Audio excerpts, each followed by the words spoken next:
What is up, bros and hoes? It's Asher Optic Midnight, and today I'm going to be sitting down and talking to you guys about Black Ops 4, specifically like everything that's new to Call of Duty in Black Ops 4, because I see a lot of comments talking about, okay, well, Black Ops 4 is just like a reskin Black Ops 3. Why would I want to play that? And I'm just like, bro, did you like miss everything that they added? Like, they added so much stuff.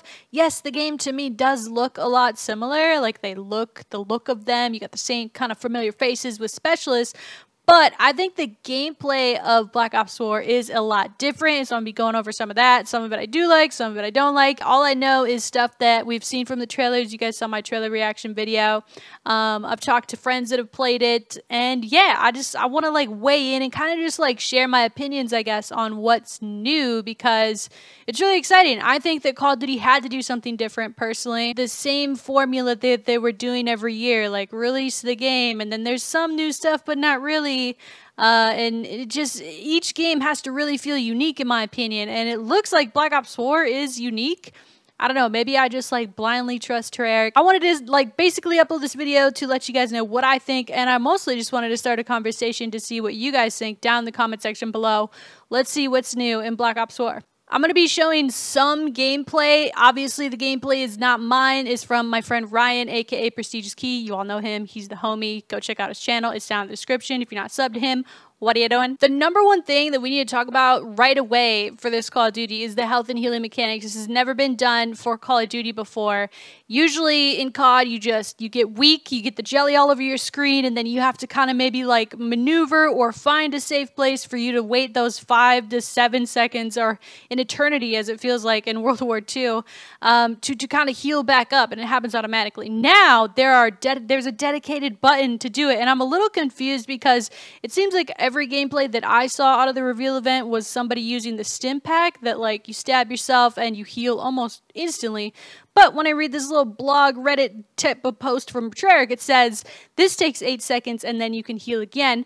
That goes down to about 4 seconds if you select the stim pack in your gear slot and create a class. So the 8-second like recharge on the little poker there kind of makes sense to me. Like, it's pretty similar to the heal time of normal Call of Duty. Like, I would say World War II is close to that. I don't even feel like going to like get weak, really weak, and then heal up and show it to you guys, but I feel like that's like an accurate number. And then the stim pack, which like I said everyone seemed to be using, it's like an instant poke and boom, you're good, and then you can reuse that like within a few seconds, which, you know, that's amazing in Call of Duty. And I saw like a lot of people on Twitter when I was tweeting about it saying, well, this is just gonna cause campers, everyone's just gonna camp now. Like, bro, it's the opposite. Like, right now healing causes camping. Right now, if I'm playing Black Ops 3 and I'm super weak, I'm going to try to slide out of there, and I'm going to try to find a corner, get my bearings, heal up, and figure it out. Now, I could kill 2 guys, get 1 shot, boom, in 1.5 seconds I'm healed, and boom, I'm back in the action. Like, I think maybe a bad player will camp because they think they have to go camp to heal themselves, but good players, we're going to thrive under this, and I'm really excited about it. My first initial reaction, if you guys saw my reaction to the trailer, was like, no, that's bad, because change is bad, right? Not necessarily. I think this actually adds another layer to Call of Duty. It adds another layer to the gameplay, and I feel like it allows you to be more strategic. It allows you to try to understand the person that you're fighting. Like, are they healing? Should I push? Should I not? Like, you know, how do you handle certain things? And then for yourself, like if you're on a streak, like I can't tell you how many times I've been on a streak, I get in a gunfight, I get like a 2-piece, I'm 1 shot, I'm trying to find a hiding place, and little Timmy shoots 1 bullet from his silenced LMG, and I'm dead. Now, boom, I poke myself, I'm good. I think that's definitely a good thing. It looks like it takes up your equipment slot in the game, which is interesting to me. Like I said, I don't know if, like, does that mean I can't have a stun grenade? Does that mean if I want a stun grenade, I can't have this health thing? Like, is the stim pack just an addition to the equipment? Is it an equipment? I'm still not fully comprehending what exactly the healing means because there's 2 different versions of it. I don't know if it's a staple or if you have to put it on your classes. It seems like, to me, it would make sense if it was a staple and then the stim pack would just be the faster version that you could slap on your class. That would make sense to me, but I don't know exactly. And then I see that there's this armor thing. It's like a gear slot that you can put in, and apparently I still couldn't understand it from all the YouTubers that explained it, but they said that it only lasts 1 time. I don't know if that means 1 time per match one time per life. I would guess one time per life because I saw a ton of people just hitting shields with their gun, and already like the health in the game is 150 instead of 100, which I don't see as a big deal because it appears to me that they just made all the weapons more powerful. I'd like to know the decision making behind that. I'd like to know like why they would want it to be 150 rather than 100. I'd be curious. I don't know if it's just to show the damage dealt. That's the only way I could think of why they would do it. That I don't really know. I don't really know why they did 150. I want to know. I want to know like why they decided to do that. I'm not against it because, like I said, it appears they made all the guns pretty powerful. The time to kill looks really good to me. I like slower time to kill in Call of Duty.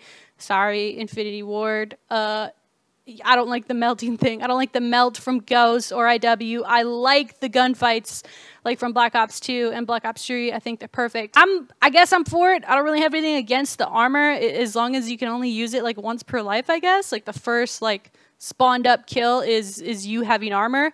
I don't know if you could use armor and the poke health. That's why I'm confused. I need to like see the class screen, and they weren't allowed to show any of that, it seems like. So I think that's where I'm a little confused. But overall, like I think I'm cool with it. I think if anything, hopefully if there was something that's seemingly wrong with it as far as gameplay goes, they'd be able to adjust it. And I think that's why, you know, they have a beta for that type of stuff, and I'm really excited. This is another huge change to Call of Duty. No longer can you just spawn and throw your grenade. You just can't do it anymore. You want to know why? There's a grenade cooldown, kind of like in Destiny. So, like, it seems like they kind of picked and choose, you know, type things from other games that they might think are really cool or add to the gameplay.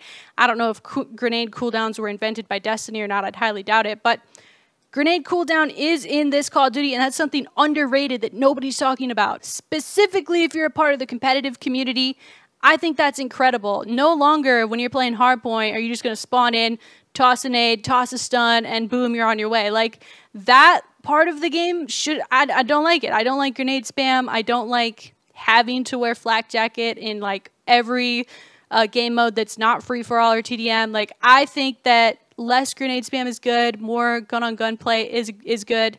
So I'm a fan of the grenade cooldown. I don't know if there's something that makes the cooldown happen faster for you. I don't know. I would assume. But I think that's a good thing. Let me know what you guys think about grenade cooldown. It's for tomahawks as well, which I thought was a little bizarre, but still a good thing. Like, little Timmy just can't spam his tomahawks anymore. He just can't do it. Here's another thing that I thought was really interesting. From all the people that played at the event, it was 5v5, and they had a specialist draft before each of the games. Specialist draft we saw in Black Ops 3 in competitive, which totally makes sense that you'd have that in competitive, but for pubs, for public match, I don't know if it makes a lot of sense to me. I don't know if they were just doing this for the event. 5v5, actually, I wouldn't care if the game went from 6v6 to 5v5. As far as from this capture event goes, it looks like these maps were kind of made for 5v5, kind of smaller, that chaotic feel, but still large enough for you to kind of make your way around. I don't know. I think 5v5 is not a bad thing at all. You probably won't even notice based on how the maps are, but the specialist draft, at first I was like, they probably just like, you know, have that way so that people use different specialists at the event. But the more that I'm hearing about it, these YouTubers are like, yeah, specialist draft every game now. I'm like, oh, okay. So I don't know if that's every game mode. I don't know if I like that. I personally like the idea of Call of Duty being able to customize your class. If I want to be battery 80% of the time, let me be battery 80% of the time. If little Timmy's in the lobby, sorry, Timmy, I'm making fun of you a lot in this video, but if little Timmy's in the lobby, and he just happenly gets to be battery before me, I'm pissed. Like, come on, man. Come on, Timmy. I don't know if I fully like that. I totally get it. The hero vibe, like everyone has a role, totally get it. But I don't know if that's for casual play or not. I'd be interested to see if certain playlists have it, if it's only competitive, if it's regardless of the game mode. We still don't know. There's still so much that we don't know. But it is new to Call of Duty, at least pubs. It's not new to Call of Duty because they did it in Black Ops 3 with the competitive, but it's interesting. And this isn't necessarily new, obviously, because we've had specialists before, but it looks like they brought back some of the same specialists from Black Ops 3 with new abilities, and it looks like they tamed them out a lot. Like yeah, you still have this giant gravity spike, but it doesn't seem as, like, instant or crazy as, like, the gravity spikes from Black Ops 3. Like, some of those specialist abilities in Black Ops 3 were just instant deaths. And it looks like they tamed them a little bit, which I think is good because that was one of the reasons I didn't like specialists.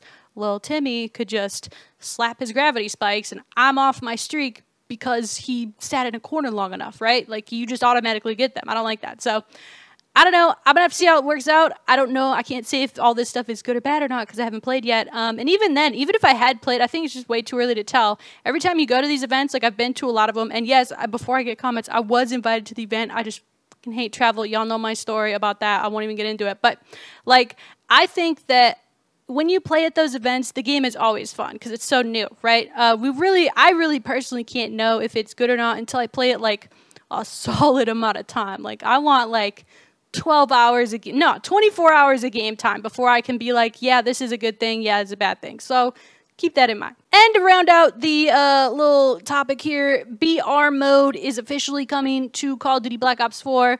This is very predictable. This is a good thing in my opinion. I'll tell you why. I think we're going to start to see a lot of AAA titles coming with little BR modes in their game. It's just hot right now. I don't think any of them are trying to tackle the Fortnite mountain. I think Fortnite is its own thing respectively. But I think having multiple BR modes across major releases is a great thing. It's only good for BR. Like, especially if you've been playing BR for a long time. Like, I know it started with Arma, that it was like DayZ, HZ1, all that, you know, PUBG, that it moved to Fortnite.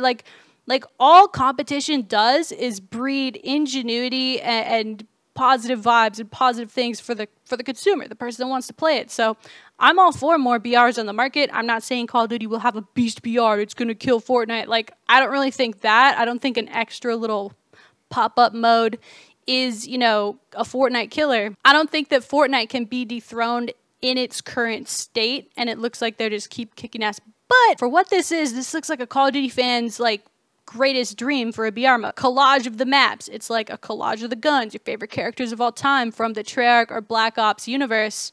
That's amazing. No other game can do that, right? So that's where it's unique. The idea of, he said, what was it, like land, air, and sea vehicles? Good thing. Vehicles are good. I'm excited. I can't say if it's going to be good or not.